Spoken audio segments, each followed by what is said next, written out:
And good morning. Welcome to your Friday, January the 30th.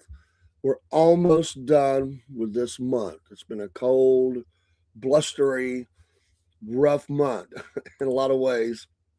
Now we go into the frigid, maybe not. I think it's going to be warmer in February than it has been in January.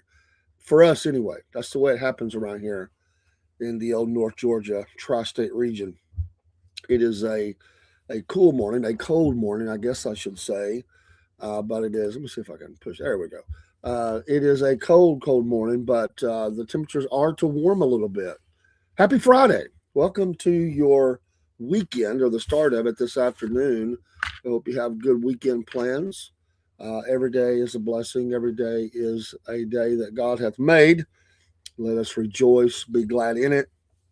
He has woke us up again and given us life and eternal life through Christ Jesus our Lord. I am so blessed today. We enjoyed the shows last night. Thanks for everybody stopping by. I appreciate talking with everyone and had a lot of fun. It was good to be kind of back. I'd kind of been off a little bit, and it was good to be back with you. And Biscuit Boy, always in rare form. Had a lot of fun with him, and we'll be back on together tomorrow morning. Tomorrow morning, we do our Saturday morning show, and looking forward to that. That's been a fun show. We will get back out live. We're doing those in the studio right now, but we will get back to doing those.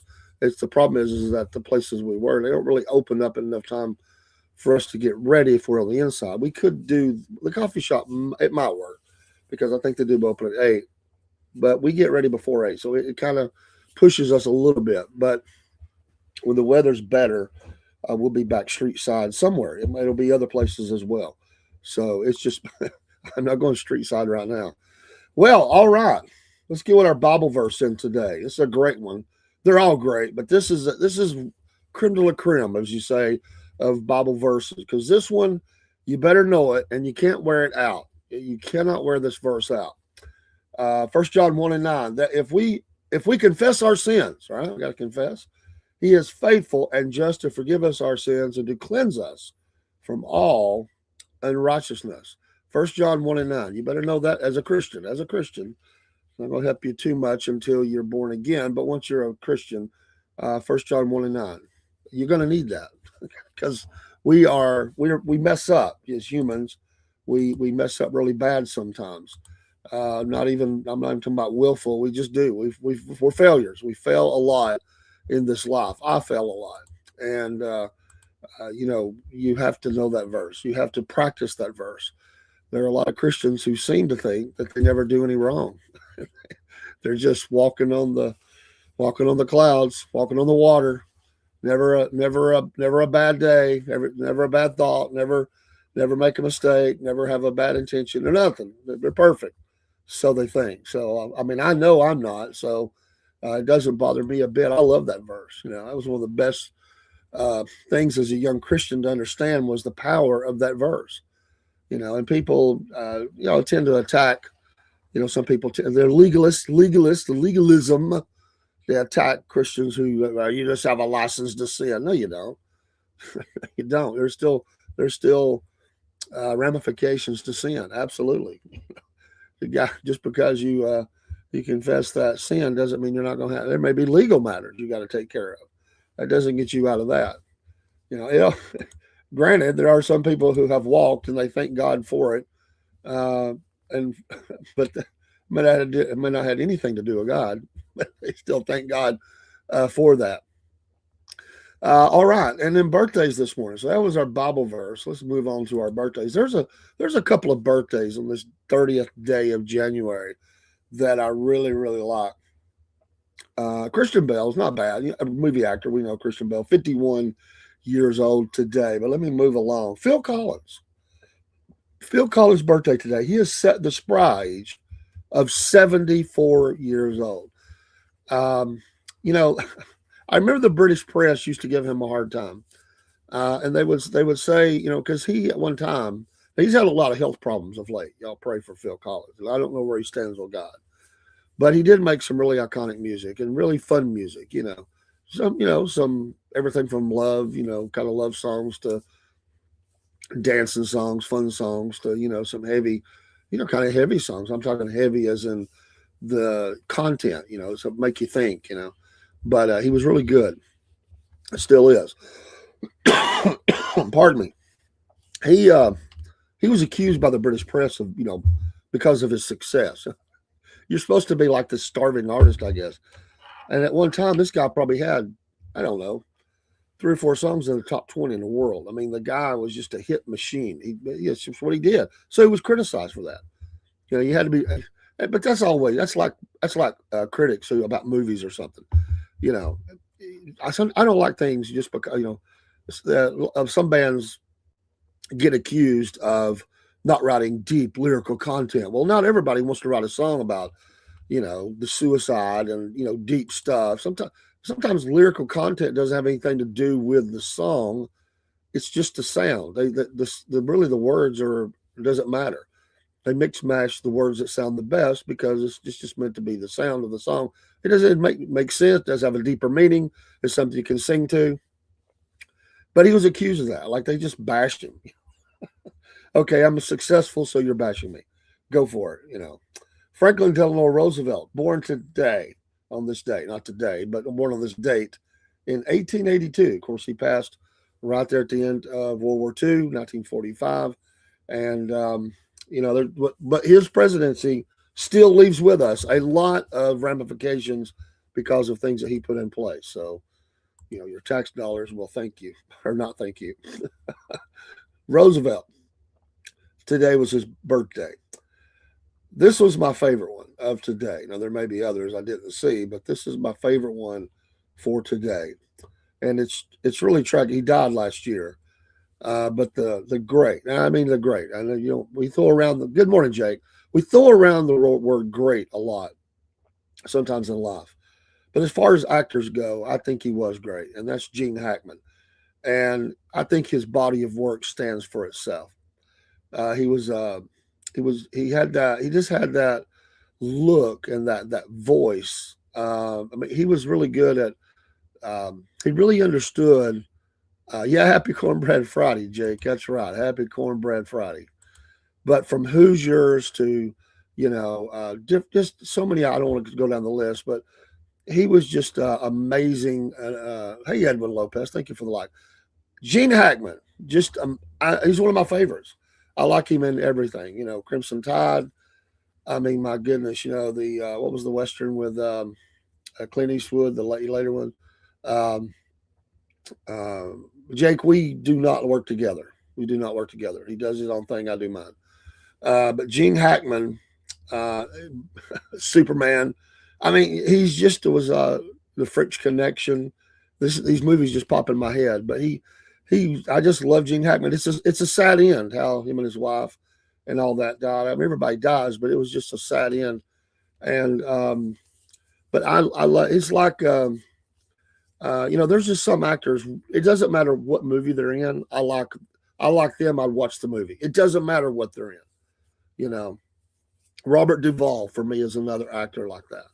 It's just somebody that I like, and I'm not saying that those are yours, and you may have some that you like a lot more. But for me, happy birthday. Rest in peace, my friend. I hope that's someone that in the hereafter I'll meet again, or not just meet the first time. But uh, I have watched a meeting. In fact, I was watching Hoosiers just the other day.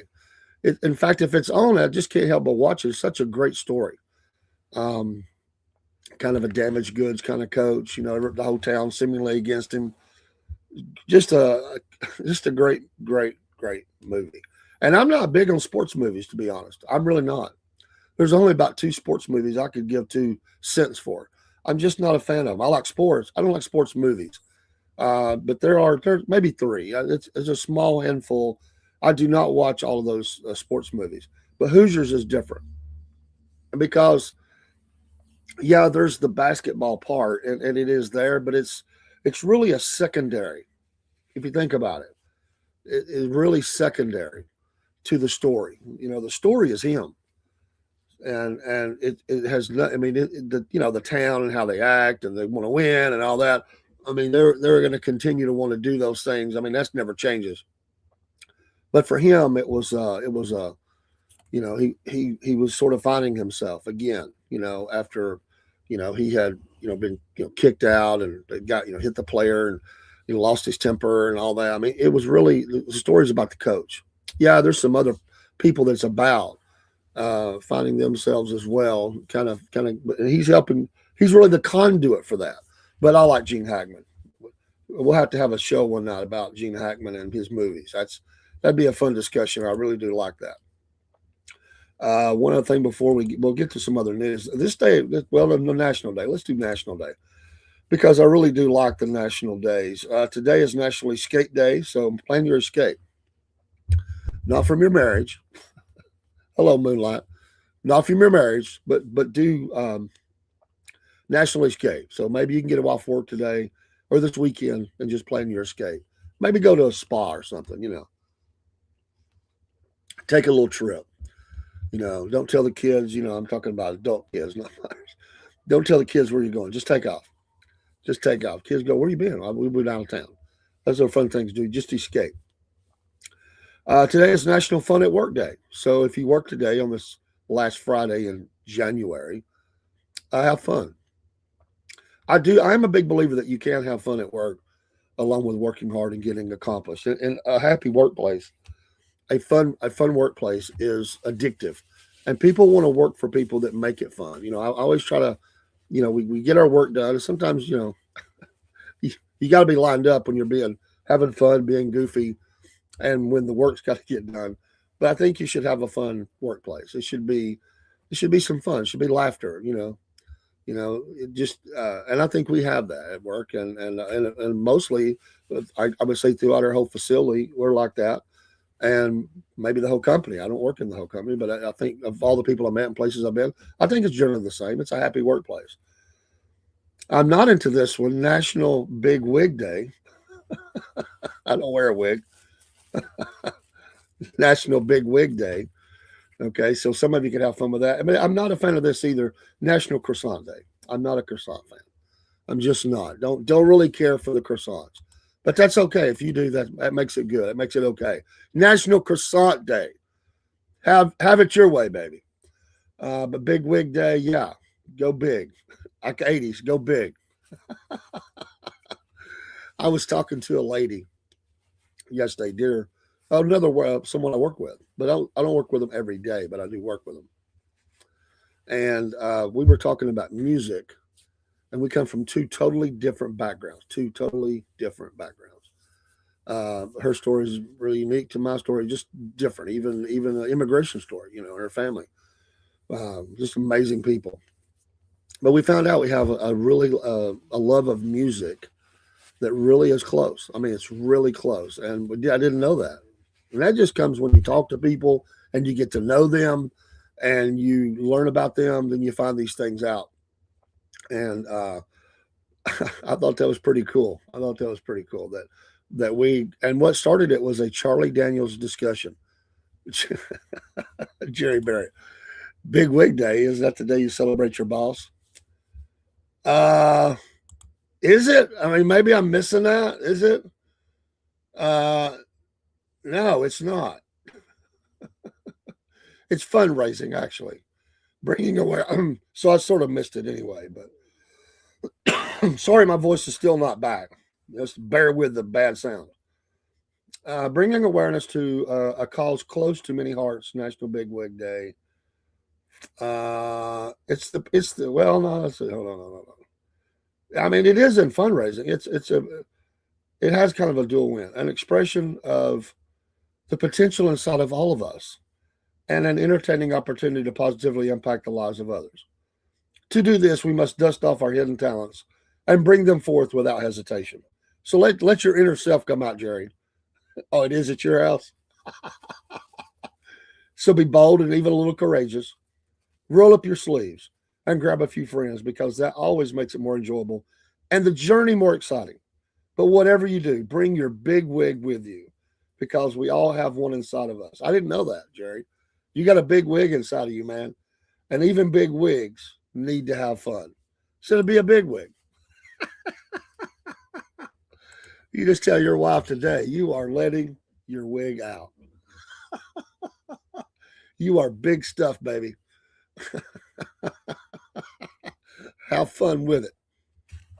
But yeah, that's your national day. And I got a couple other things I want to get to. But this day in history is interesting. In 1649, I wasn't alive then, if you didn't know that. King Charles I was executed. I mean, that would be a pretty big story, right? King Charles I was executed. But to juxtapose that, something a little funner, a lot funner. 1933, the Lone Ranger debuted. Jerry, did you listen to the debut of the Lone Ranger, 1933? That's almost 30 years before I was born. Before. In 1948, Gandhi was slain. So we go bad, good, bad. 68, the Tet Offensive starts. Another bad. It was a bad time. A lot of people died. In 1969, the Beatles rooftop concert, which I don't remember. That will help me see Gene Hackman before you do. Amen, brother. Bloody Sunday. Ooh, rough stuff. But that was in 72. 1973, the first Kiss album. That Kiss. The guys in makeup. This was their first. They officially changed their band's name from Wicked Lester. That don't sound good. To Kiss for the first time. But that's even pre-makeup. So 1973. And the rest, as they say, is history. Oh my goodness. Oh, it's one of the Kiss is one of those bands. It's kind of people either like them or they hate them. I mean, but I was listening to a guy yesterday who was talking about, Kiss kind of got into the disco with that song "I Was Made for Loving You." I mean, it just it's the radio version has a lot of. I mean, it does sound disco. But I was listening to a guy and he said when he went to see him in concert, he figured that was the time to go to the restroom. But he said actually they stripped it down and it was more rockish, and so he said it stayed and sung every word. So they kind of dressed up a little bit more than disco. Nothing against disco. I mean, I think probably Broski, did anyone actually listen to Kiss? Well, yeah. I mean, they did. I mean, they made a lot of money, dude. A lot of money. I mean, at one time they were the biggest thing going. But it is a show. I mean, let's face it, Kiss was always it was like a theater thing. I mean, if you think about it, I mean, they put on the mask, they put on the face paint, and they go out and they perform a show. I mean, it's there are others like that. They very much almost vaudevillian. I mean, if you think about it, for the 70s was this group of people that came together, and they, in a sense, a lot of them are, but some more than others. But they think of it that way, like a theater thing. And they went on makeup and all that now, but I mean, remember when people didn't know what their faces looked like? This is before the days of internet really heavy and social media and all that. So I remember watching a news report, and Gene Simmons is going around with like a scarf over his face because he didn't have his makeup on, and they're all trying to get a look at what he looked like. Am I sure? Yeah, they made a lot of money, dude. Man, they sold everything you could put your name on. I mean, everything. Jerry says no, but did you know he was sued by the creators of the Lone Ranger because he kept wearing the mask after the show went off of everyday showing? No, I didn't know that, Jerry. I didn't know that. I did not know that. Interesting. But that, I mean, when I was in school, man, all the kids were coming in with Kiss shirts. I didn't know who they were. My family wouldn't let me listen to nothing like that, I mean, and I was like, Kiss. I saw the lunch boxes, the T-shirts, the pins, you name it, they put their name on it. There's no shame with them. I mean, they, some people they filter through the offers, and they only try to put their name on what they think is going to be successful. And I remember, I don't know if it's true or not, but one time, Hulk Hogan said in his little show that he was offered the Foreman, what became the George Foreman grill. He was offered that first. But his wife thought it was, wouldn't go anywhere. It was going to be an embarrassment and blah, blah, blah. So in that show, he's like giving her a hard time. Yeah, thanks, babe. I mean, We could have made a lot more money. But sometimes people pass on good ideas, good offers. But it sounds quirky to them. It doesn't sound like it's going to be anything. But they may, George Foreman said, "Thank you very much." Too many people, that's all they know him by, George Foreman Grill. That's true, Jerry. Yeah, Gene Simmons was Jewish. Yeah, they changed the name. His mother went through the Holocaust. He said he did it all that he did to make her life easier. He never drank or did drugs. Yeah, I mean, he has a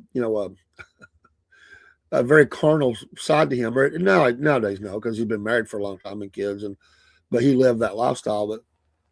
But that's true. Yeah, they were. He was a school teacher, right? I mean, I think that's what he was, a school teacher. And but to change the name, which happened a lot. But he is a big believer in making money. I'll tell you that. Gene is one of those guys. He has the way he looks at kids in the South listen to Kiss. Oh yes, broski. Oh yes, without a doubt, dude. I mean, come on. But they they decided to I mean, they were artists and band. I mean, writing music, but it was really the makeup that kind of started setting them apart.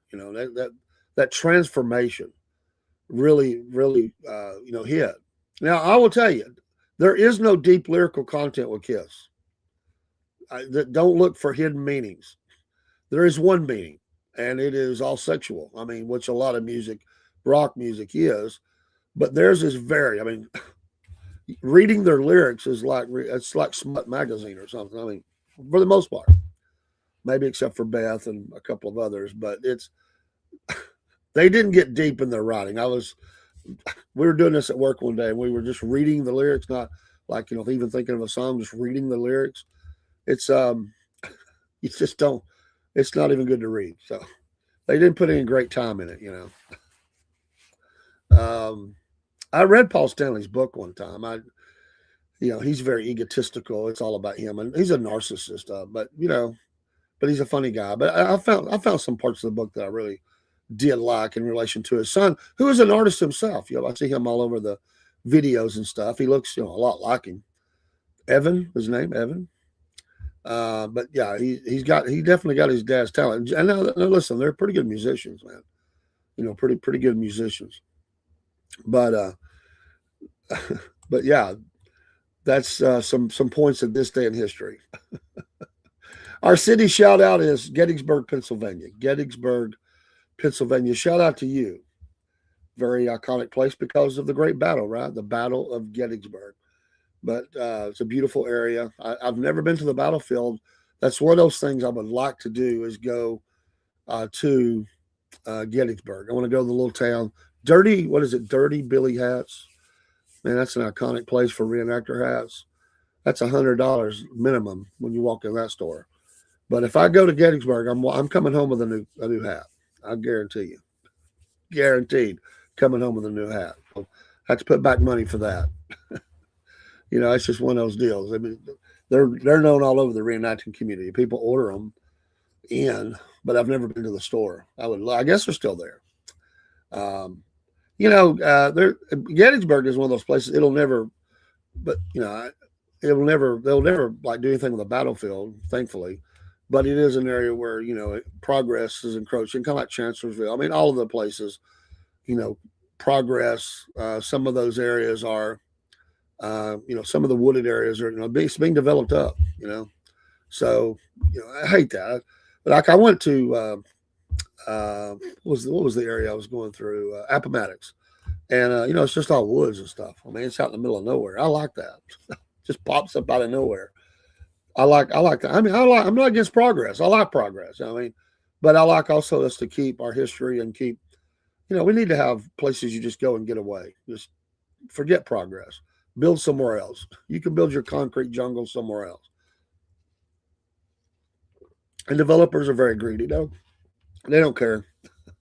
And we know that because many of them would knock down cemeteries and build on top of them if they could. And they've done it. They have moved cemeteries, but they've also just covered up cemeteries. They don't care. I'm not for that. So some of your news max headlines. Trump is going to pick today, pick the Fed chair. So we'll see. This will be big news. Big news. So we'll see what happens with that. He needs, does the president need a win? If you listen to the tea leaves, if you read the tea leaves or whatever you want to say, it seems like the president, he's got a lot going on, but there's some people even in his own party that's kind of mad at him right now, a little bit. And it seems like he needs a win. He needs a new win. We got to have a good financial win. The midterms are coming, and they're coming quickly. And the president kind of needs a win. He needs something big, And I would say you will see an all-out push for that win to occur in these next few months. And one of those, I think, would probably be Russia, Ukraine, if he could find some way. And they're working on it hard. If he needs a win there, I think, on the foreign field, probably needs a win to get this board of peace or whatever he's got going on, and he kind of needs a win there, I think, and he's got to get the Palestinian issue kind of moving in the right direction for him. I'm just saying politically, he probably needs to get. I wish he was out of it, but get some building going on. I mean, they got to get safety, security. Get some building going. That would be a win for him. But he needs a financial win at home. There's still tough things going on, and this is a big deal. This is a big deal. We need to get some things settled. The tariff issue probably needs a win there. Listen, business. This rattling of the swords using the tariffs. I mean, it's effective to a point, but probably needs to be in the backstory for the rest of his days as the president. I would say after the midterms, just that needs to kind of slow down because it is crippling the business. It can be. I mean, it's a give take. It's a love-hate relationship with tariffs. He probably needs a win there. I would just think those are some of the wins he could get. Because he's still going to be battling some major issues. And those are not going to be settled by the midterms. But he needs, I think, some of those things to tout and to prop up. And he needs some really good rallies. He's out rallying again because it's going to be tight in the midterms. Very tight. Let's see. And again, he threatened tariffs on anyone selling oil to Cuba. They're trying to collapse the Cuban economy. It's almost, as he says, they're almost just bankrupt. I mean, it's going down. But what's going to come out of that? I mean, that's another big one. Are you going to, is that going to lead to regime change? I don't know. But it could be. That could be I don't know. What's the end game here? Does he want? Because if they change leaders, it's not going to be anybody that's pro America. I wouldn't think. And here he is again. He's threatening 50% tariff on Canada aircraft. He's full on it going to Canada right now. Step into the ring. The president is battling on tariffs with the Canadians. He signs an order to fight drug addiction. That's an ongoing thing. He expects the Panama court to void the port deal. It's always been a big one. Health and Human Services rescinds Biden rule on abortion drug sales. Carney says U.S. should stay out of Alberta separatist bid. I don't know why he'll be quiet about that. Warned by Trump, Iran vows to hit U.S. bases and carriers. There's your bombing runs. that they will play off of that. Trump says that Putin has agreed to freeze Kyiv attacks in cold because they've been knocking their power out. So he claims that for 1 week, Vladimir, it's cold. It's very cold in Kyiv. Could we have 1 week where you don't bomb the city? And he said he agreed. But Russia didn't confirm it. The call for a pause in attacks on Ukraine's capital comes as Russia has been pounding the country's critical infrastructure, leaving many without heat in the dead of winter. I was reading an article, not an article, it was more of a report. It was a report about Russia, Ukraine. And, really, Russia has failed. I mean, really, because it was supposed to be a quick mop up operation. And it is estimated that between the two countries, 1.8 million soldiers are either dead, casualties, or deserters. 1.8 million. 1.2 of those are Russians. 1.2. His economy is heading in the wrong direction. They have not been able to successfully take battleground wins that they were early on. I mean, it's a slow slog, and it's been that way for a year or more. It's muddy field to muddy field, a slow move on towns. They're dying. They're putting in some of their men, and I said months ago, they're putting these men. It's they call them dismounted cavalry in a modern term. What they do is they have the drones and they send in small man teams. They're effective because they can slip behind the lines or get really close, but they're also exposed, and it's a killing zone. And for their part, the Ukrainians have been pretty effective at slowing them down. They've lost ground, but not at great, as far as not they're not getting 100 miles a day. They're not getting 50 miles a day. It's a slow move daily. It's some places no movement, some places a few miles, but it's about 12% of the country is under Russian control, or the Ukrainians have abandoned it. So about 12%, and I think they pretty much have an agreement that Ukraine realizes they're not going to get the 12% back, and they're willing. Although they hate it, they're kind of backed up against the wall. And the president, I think, is probably telling them, "Look, we're about at the end of the road here," and they're going to just not worry about that. But the sticking point right now seems to be post, conflict decisions about rebuilding power, sharing of power, whatever it is. Talking about nuclear power, and they got to get that nuclear plant rolling again, and for energy. But I think it centers on what kind of military that Ukraine can have. Russia's demanding the reduction in force and all this stuff. I think that's the sticking point. I think little man Zelensky has finally realized he's not going to get the 12% back, and nobody's going to help him get it back, and it's just not going to happen. And to stop the killing, they've got to come to a cessation of hostilities. But he got Putin to agree to a week. He said he personally asked Putin to not fire on Kyiv and the cities and towns for a week during this extraordinary cold. And it is cold around the world. And he said this at a cabinet meeting that Putin had agreed to that. So we'll see. They also, Kremlin spokesman Dmitry Peskov was asked earlier Thursday whether a mutual halt on strikes on energy facilities was being discussed. He refused to comment. Trump said he was pleased that Putin has agreed to pause. Kyiv is forecast to enter a brutally cold stretch starting Friday that is expected to last in the next week. A lot of people said, don't waste the call. Trump's talking about Trump. You're not going to get that. I think it's totally made up, by the way. This is a game that the president likes to play. It's like, they told me not to do it, but I got it done. He said, Trump said of his request to Putin, and he did it. And we're very happy that they did it. Amazingly happy, he probably said. Kyiv has grappled with severe power shortages this winter. Russia has sought to deny Ukrainian civilians heat and running water over the course of the war, hoping to wear down public resistance to Moscow's full-scale invasion, blah, blah, blah, blah, blah, and weaponizing, Ukrainians call it weaponizing winter.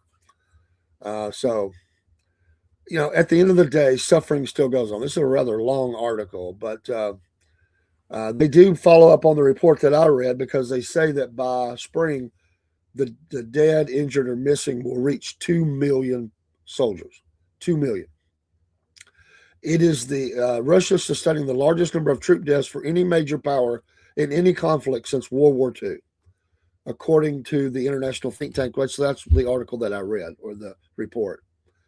Russia launched over 6,000 drones at Ukraine over the past month alone, according to Ukraine's defense minister. Russia is constantly improving its drones. That's true. And its tactics. That's true. Everything I've read supports that rather. He said that late Wednesday prompted Ukraine to shift its air defense strategy, although he gave no details of the changes. Meanwhile, Russia handed Ukraine over 1,000 bodies of its soldiers killed in the war. At the same time, Russia received the bodies of 38 of its fallen soldiers.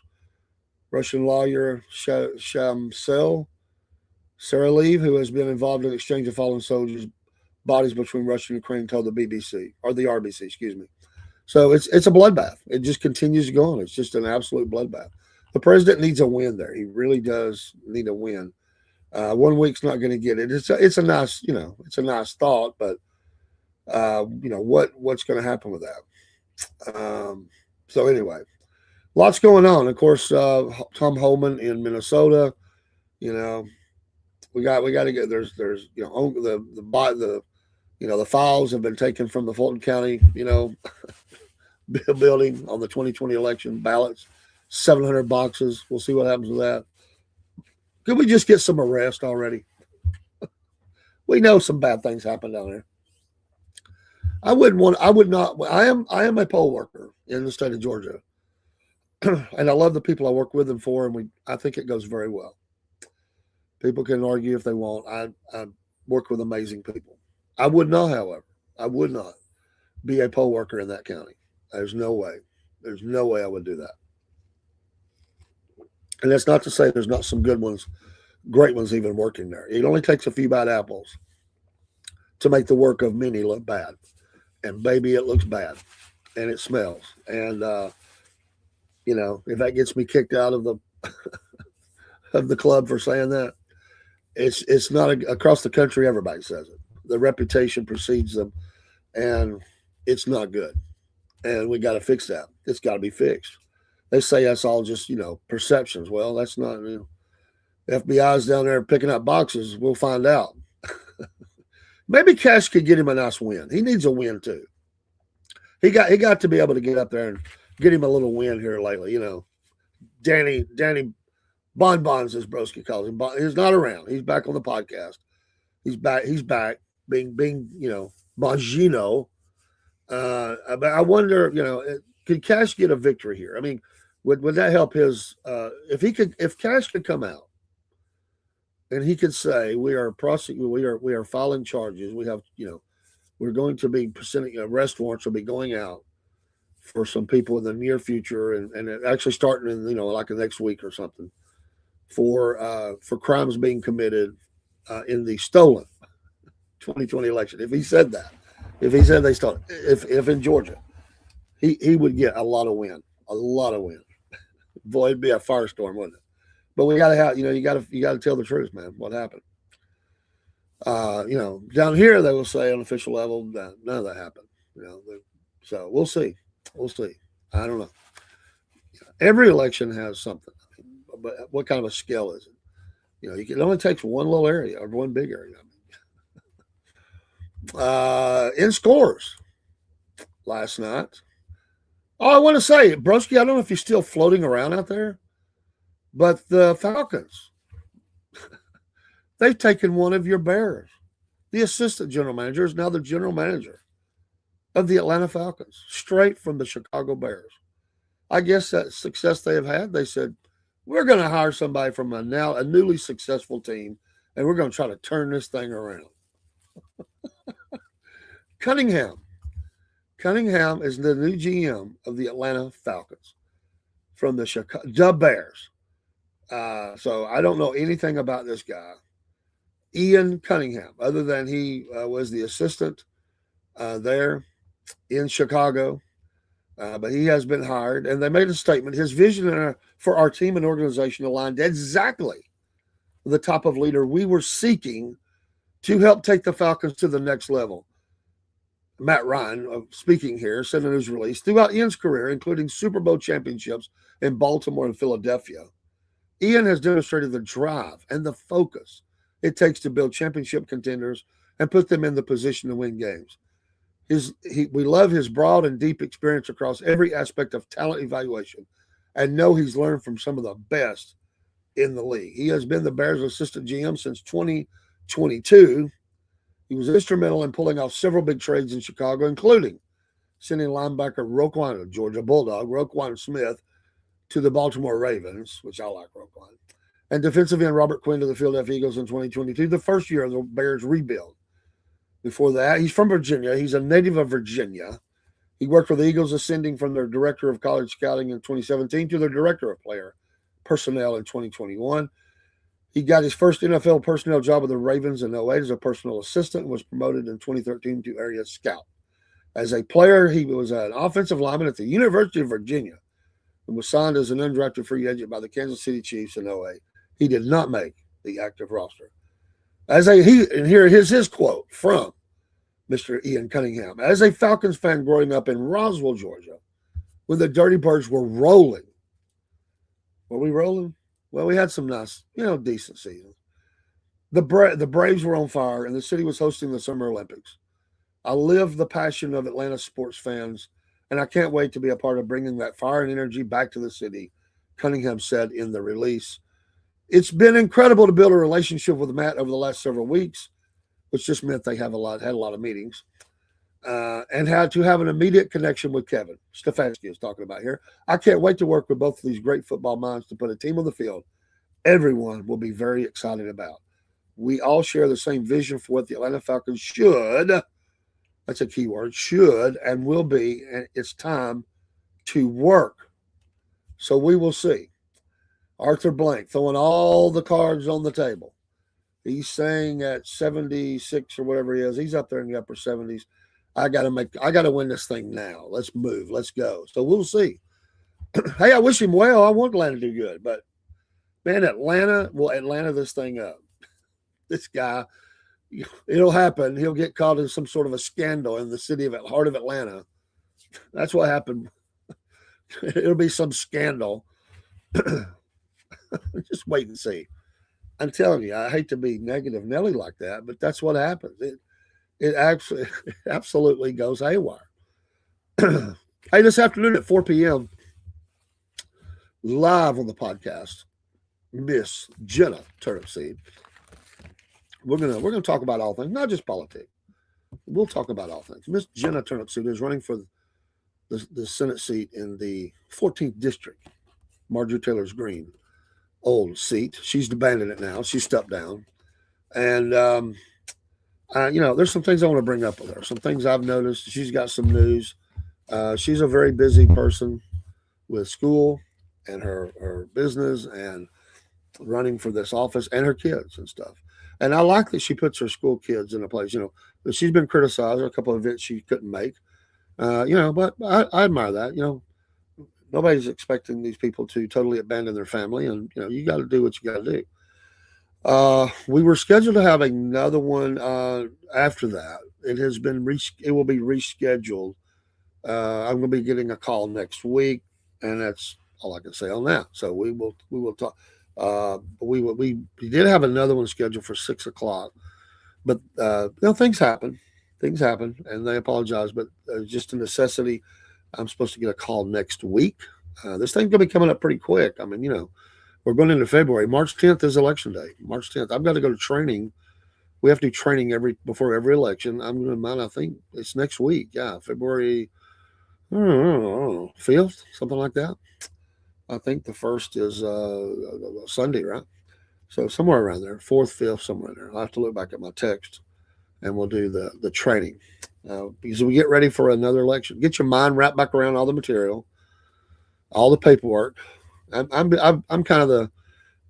the manager. I'm an assistant, but I help kind of arrange all the paperwork and make sure, that the leader has everything he needs in the way that he needs it, in the order he needs it. And I'm making sure all the I's get dotted and T's crossed and signatures and all that. There's a lot of steps to it. So we work mutual on that. But when you got everything, you got a lot on your mind. You need somebody. And that's become me. I get everything laid out. We go through it step by step. And at the end of the day, we make sure we got that. So there's a lot to it, folks. A lot to it. It's not, I think people, from the outside, I can tell you you would never understand how much paperwork there is. There's paper for everything we do. For everything we do. There's a lot of legalities, and those things I could be called into a court and put on the stand. All of us could, because we signed those documents. And so if anything ever came up, we would be the ones brought on the stand, because we put our John Hancock, as they say, The John Hancock. I don't know how it became. I guess it goes back to those colonial days, but the John Hancock. But yeah, to say it's like when you buy a house, that would give you an idea. But it's not just signing. There's a lot to fill out, and it has to be done absolutely perfect.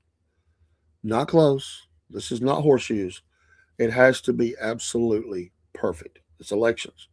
And so that's the expectation. That's what we deliver. So there is no like, it'll be okay. No, no, no. It is absolutely have to be perfect. And there is no going home until it is perfect. And so that's the way it rolls. But I like that because it gives me confidence in what we're doing. So anyway, we'll talk more about that. That's going to be coming up.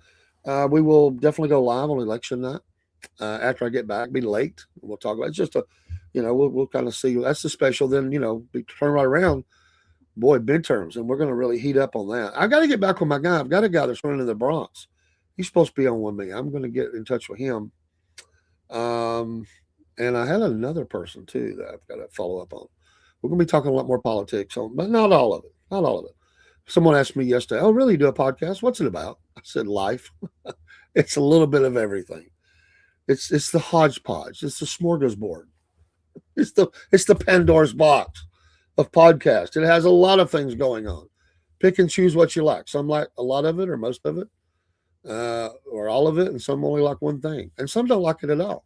That's okay too. I'm all right with that. You know what? We're not for everybody. But Broski, let me catch up on Broski's comments because I got busy looking at some other things.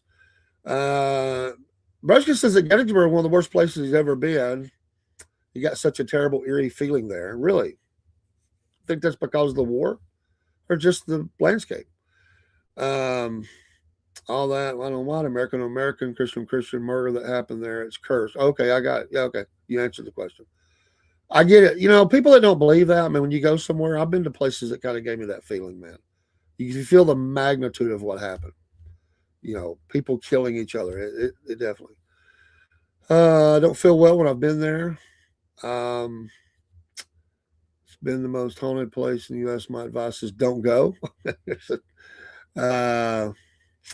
Russia says, Dave, there's no way more Russians have died than Ukrainians. Not even close, but that's what they report. So I can only say what they report, my man. But that's what they say. But a lot of people have died. There's no doubt about that. Some in Canadian government were caught funding the anti-ICE stuff in Minnesota. Trump definitely supporting Alberta. Yeah, he is. They would be a great trading partner, if not a U.S. state. They need to raid Philly, but good luck doing. PA lost Trump the election in 2020. That truckload of ballots, wasn't it? I can see them. It's just that these don't cross over into StreamYard. I run 2 Rumble channels, and this one, sometimes they do, sometimes they don't. But I can see them. It's just not crossing over, so I'm sorry I'm behind. And then I wanted to get your opinion on this. Davian Cunningham is excellent. He worked with Howie Roseman in Philly for years, and then with Chicago, he's known for being a great talent scout, which is what I want to hear. Because I think Atlanta has done a very poor job in evaluation of talent. And this is really all the whole time they've been a franchise. For the most part, I think they've done a very poor job of evaluation of talent. They've had some wins, some successes from the beginning, but not enough of them. They have been very bad. A lot of their first-round draft picks, total failure. Total failure. I'll never forget the year they drafted the Auburn defensive lineman. Oh, my gosh. That was supposed to be the sack artist. Total waste of a pick. That guy was out of the league in short order. Bad. But they got a home run with Bajan, and I knew it was a home run. People were criticizing him for that pick. I said, you got to pick this guy's generational. I mean, it's bad with a numbskull like me can out guess their talent picks. I mean, a lot of times I do. A lot of times when I go down through and I'm looking at who I would like for them to get. Now I will give them credit in the last draft. What was the last one? Wasn't it? The two defensive players. Now, some didn't want the one, but I absolutely think that's going to make them better. Does it mean that they can't even get even better on the defensive line? No, because we got the one guy from Georgia and the one guy from Tennessee. I was for the picks, and they've done a pretty good job in the secondary of late. Pretty good. The one guy for sure.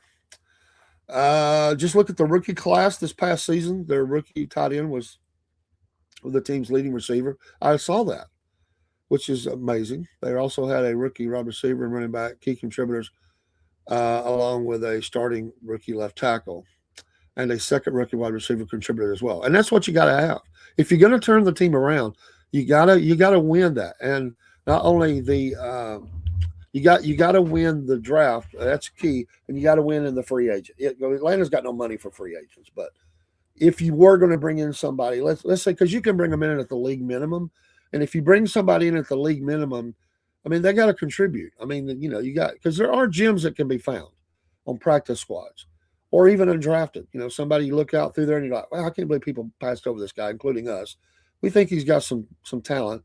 It's not 100%. You got to start like it's rough, but maybe you can see something in them, and that's happened a lot. And you got to be able to have a keen eye for that. So I think Atlanta's done a bad job for decades with talent evaluation. If this guy can help with that, it'll be big.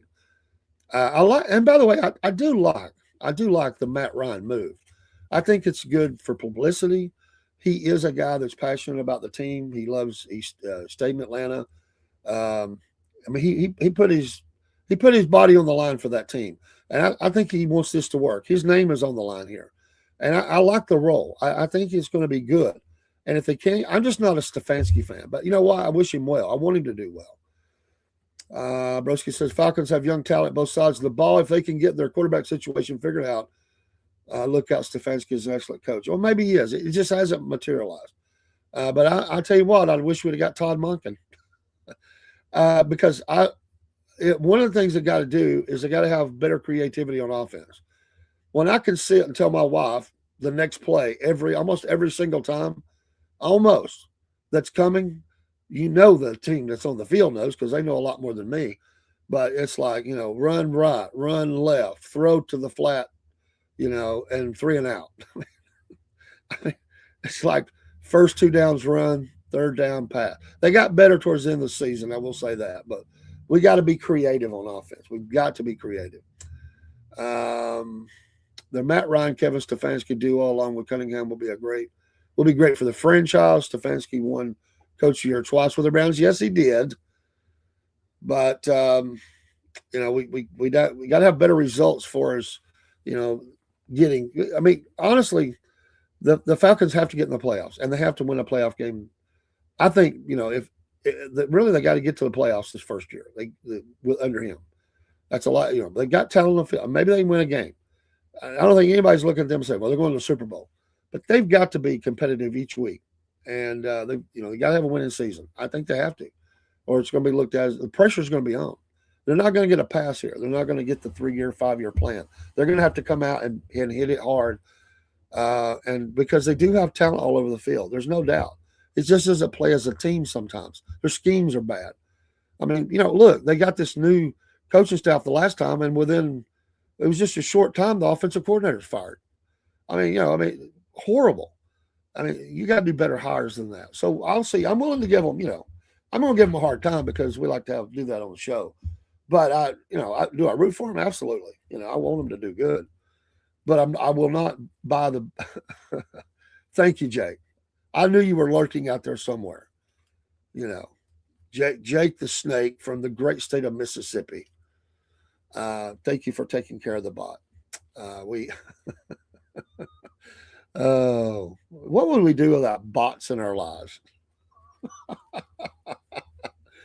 Oh my goodness. Raheem Morris was scraping the bottom of the barrel for head coaches. I never liked that hire. Never liked it. I hated it. And everybody across the league was bragging, oh, the Falcons are going to the top. Oh, you've made the best selection ever. He's a player's coach. He's well respected. Oh, this is going to be dynamic. I thought you people it was just horrible. It's just horrible. Love you, Dad.